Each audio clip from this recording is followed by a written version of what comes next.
آفتاب رشد و حکمت مطلع فکر و بیان، تو حریم علم و فن ہے مرکز دین و ایمان۔ آفتاب رشد و حکمت مطلع فکر و بیان، تو حریم علم و فن ہے مرکز دین و ایمان۔ تو نے بخشی نوجوانوں کو ہے فکر بے قرار، درس پاتے ہیں اخوت کا محبت کا یہاں، ملک و ملت کی امامت رہبری کارواں، ولولائے تازہ زندہ آرزو سوز نہاں۔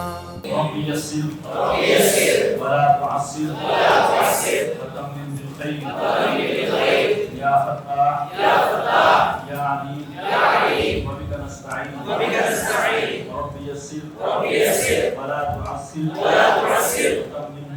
وتمم بالخير يا فتاح يا عليم وبك نستعين رب يسر ولا تعسر وتمم بالخير يا فتاح يا عليم وبك نستعين اللهم صل على سيدنا محمد وعلى سيدنا محمد وبارك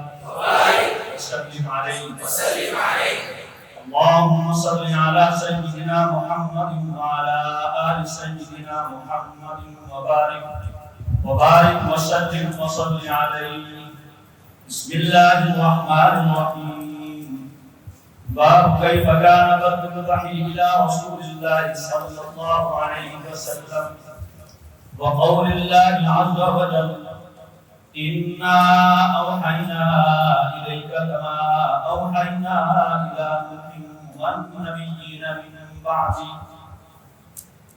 بالسند المتصل منا إلى الإمام الهمام الحافظ الحجة أمير المؤمنين في الحديث أبي عبد الله محمد بن إسماعيل البخاري رحمه الله تعالى قال حدثنا الحميدي قال حدثنا سفيان قال حدثنا يحيى بن سعيد الأنصاري قال أخبرني محمد بن إبراهيم التيمي أنه سمع علقمة بن وقاص الليثي يقول سمعت عمر بن الخطاب رضي الله تعالى عنه على المنبر يقول سمعت رسول الله صلى الله عليه وسلم يقول إنما الأعمال بالنيات وإنما لامرئ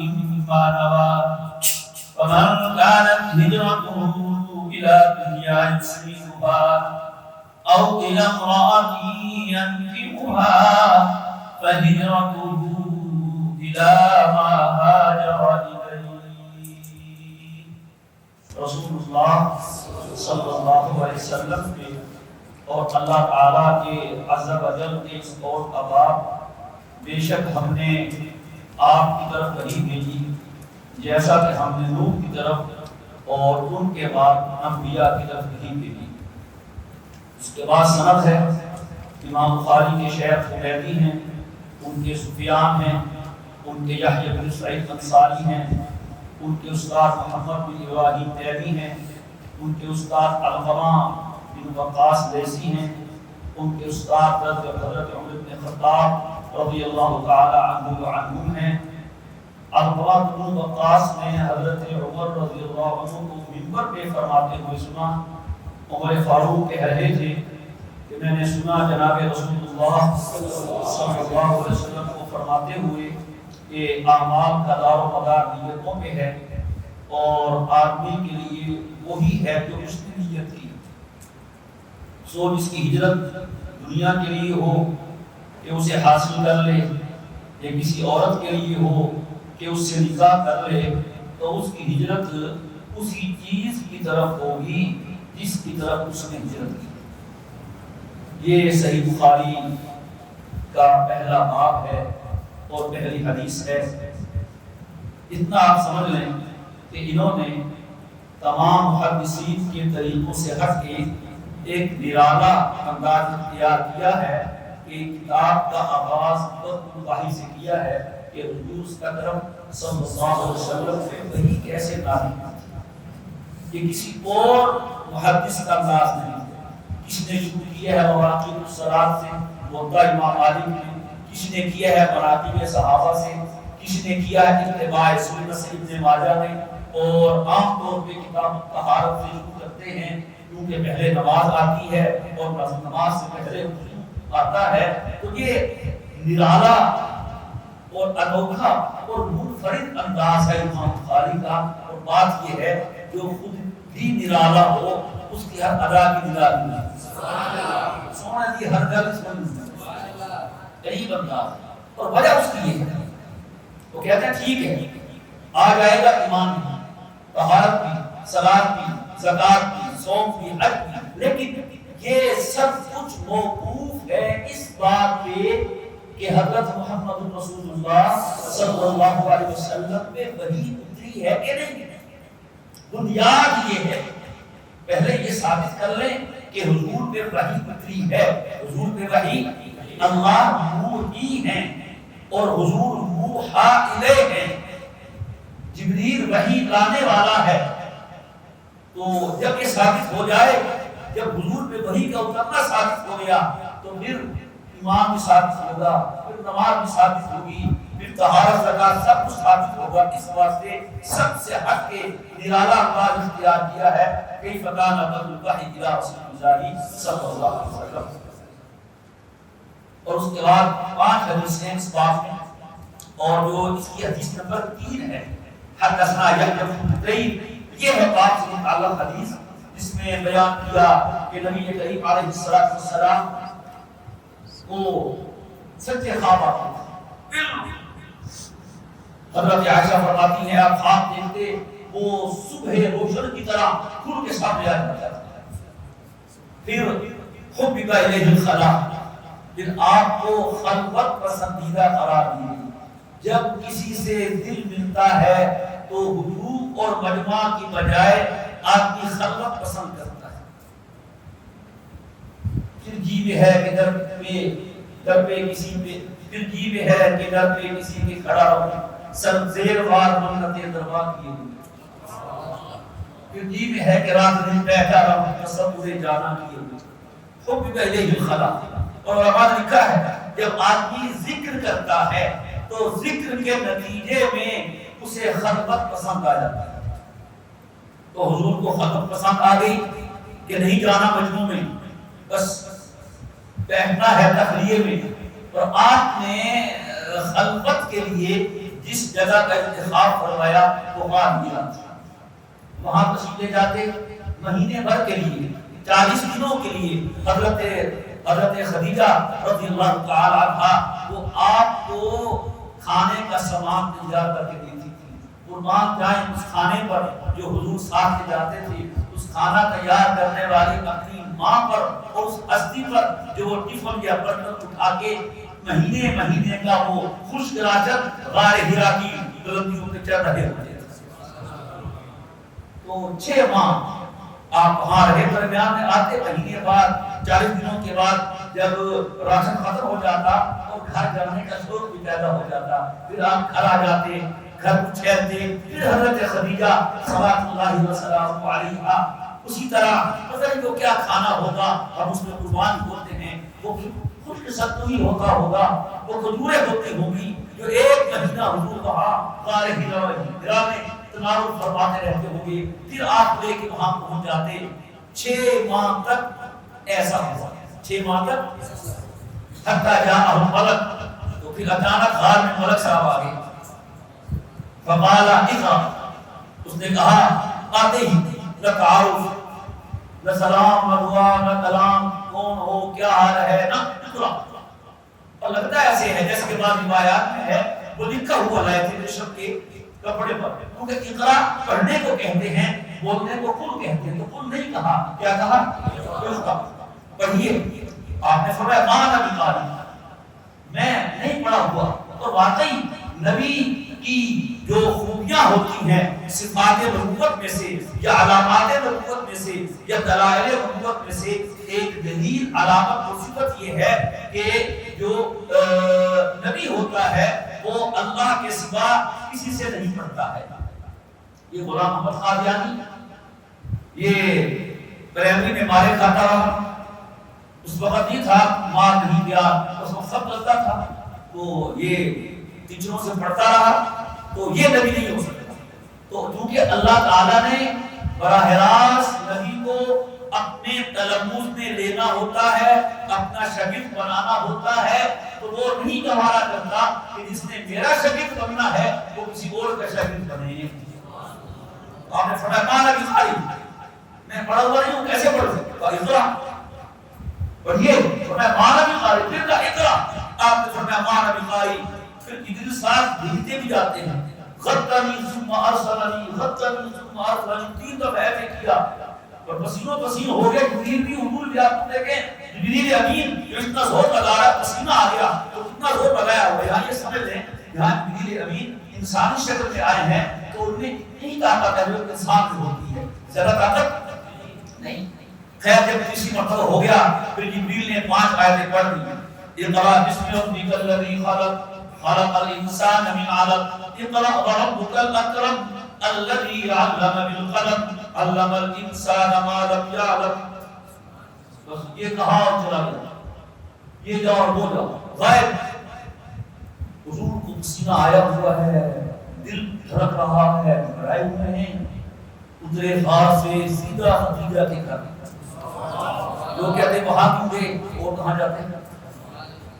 اپنے گھر ہی جاتا ہے بندہ, اور جس سے تعلق ہوتا ہے اسی کے پاس جاتا ہے. تو پہنچے اور گھبرائے ہوئے تھے. آپ نے فرمایا زمجلونی زمجلونی, کمبل اڑا دو کمبل اڑا دو. تو انہوں نے کمبل اڑا دیا. جب اطمینان ہو گیا اور دل کی دھڑکن نارمل ہو گئی تو اخبرہ الخبر, پھر حضور نے حضرت خدیجہ کو سارا واقعہ سنایا. اور کہا وَلَقَدْ خَشِيتُ عَلَىٰ نَفْسِي خَفِيدَةً, آج تمہیں جان کے لانے پڑ رہے تھے, آج تم چلے جاتے. یہ واقعہ پیش آیا, بتایا. تو قربان جائیں حضرت خدیجہ رضی اللہ تعالیٰ عنہ نے کمال مظاہرہ کیا ہمت کا. حالانکہ ہوتا یہ ہے ایسے معاملات میں عورتیں گھبرا جاتی ہیں اور بڑا تسلی دیتی ہیں. یہ ایسی عظیم خاتون ہیں, سرکار دو جہاں گھبرائے ہوئے ہیں اور یہ خاتون تسلی دے رہی ہے. والله لا يخزيك الله ابدا انك لتصل الرحمه وتحمل الكلا وتقري الضيف وتكسب المعلوم وتعين على نوائب الحق. کہ میرے آقا آپ میں 5 خوبیاں ہیں اور جس بندے میں یہ 5 خوبیاں ہوتی ہیں اللہ اسے کبھی رسوا نہیں کرتا. لیکن یہ برکہ بن نوفل کے پاس واقعہ آ جائے گا. اس نے تصدیق کی ان کے پاس آنے والا وہ جو ملک صاحب تھے وہی ناموس تھا, قرآن دار تھا. جبریل جب موسیٰ علیہ السلام نے وہی لے کے آیا کرتا تھا. اگر میں زندہ رہا ان کے اعلان نبوت پر تو مسلسل ان کی مدد کروں گا. یہ ہے وہ واقعہ وحی کے ابتدا کا. لیکن صرف ایک بات جو کہنی ہے وہ یہ کہ باپ بد وحی کا قائم کیا, اور جو پہلی حدیث ہے وہ تو بد وحی کی نہیں ہے. ابھی پڑھی ہے وہ کیا ہے, انما الاعمال بالنیات. اس پر بہت سے جوابات دیے گئے ہیں. اور عجیب بات یہ ہے کہ امام بخاری نے یہ حدیث سبق کتاب اندر لکھی ہے, کتاب شروع کر کے لکھی ہے, بسم اللہ کہہ کے لکھی ہے, باب کے لکھی ہے. فائدے کی بات کی تو پہلے دن دیتے, لیکن میں یہ اس میں اپنی تعبیر اختیار کرتا ہوں. ایک تعبیر مانا امام بخاری نے بسم اللہ کر لی, باب باندھ دیا, کتاب شروع کر لی. جب سبق شروع ہوا تو کہا ٹھہرو طلبہ طالبات اساتذہ علماء ذرا ٹھہرو, سبق شروع ہو گیا, بسم اللہ ہو گئی, ٹھہرو ہم ذرا پہلے اپنی نیت کو ٹھیک کریں. نیت ٹھیک ہے, کیوں نیت ٹھیک ہوگی تو سب کچھ آئے گا, اور نیت صحیح نہیں ہوگی تو پھر کچھ بھی. اس لیے ایک اور تعبیر بھی میرے ذہن میں آتی ہے, اللہ معاف کرے اگر غلط ہو تو میری طرف سے, شیطان کی طرف سے ہے, صحیح ہو تو اللہ قبول کرے. وہ یہ آتی ہے کہ آپ جو حاصل کر رہے ہیں وہ علم ہے. وہ کیا ہے؟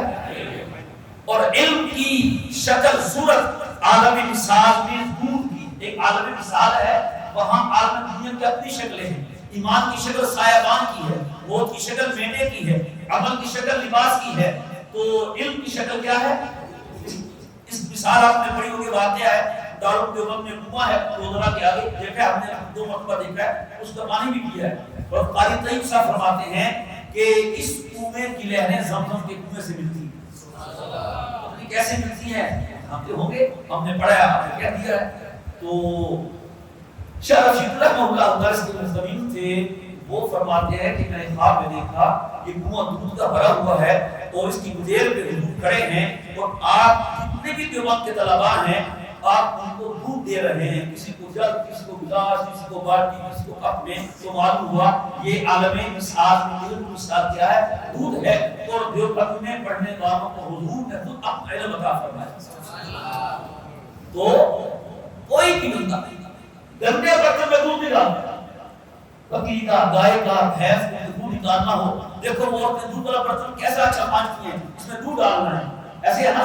تو یہ کہنے لگا ہے طلبا, اب آپ کے ظرف میں علم آ رہا ہے حضور کا. اس کی مثال دودھ کی ہے. دودھ گندے برتن میں نہیں آتا تو آپ اپنا ظرف پاک کر لیں تو حضور کے پاک سینے کا علم آئے گا, وگرنہ نہیں آئے گا. تو یہ کہا ہے کہ انما الاعمال بالنیات, عمل کا مدار عمل پہ نہیں, عمل کا مدار نیت پہ ہے. انما لامرئ ما نوى, آدمی کو کیے کا نہیں ملے گا, نیت کا ملے گا. حالانکہ ہونا یہ چاہیے تھا انما لامرئ ما عمل, انما لامرئ یہ نہیں کہا بلکہ انما لامرئ ما نوى, آدمی کو وہ ملے گا جو وہ.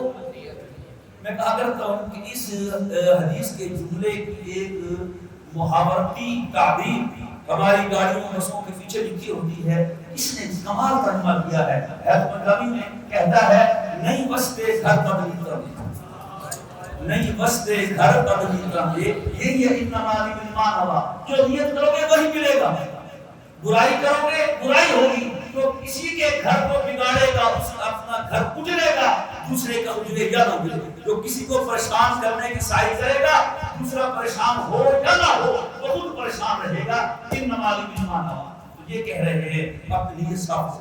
اور حضور نے انس بن مالک رضی اللہ عنہ سے کہا تھا, بیٹے 10 سال کے حضور کے خادم ہیں, اگر یہ کر سکو تو کرنا کہ اپنے دل میں کسی کے لیے غش اور کھوٹ نہ رکھنا, غش اور کھوٹ نہ رکھنا. تو یہ کہہ رہے ہیں.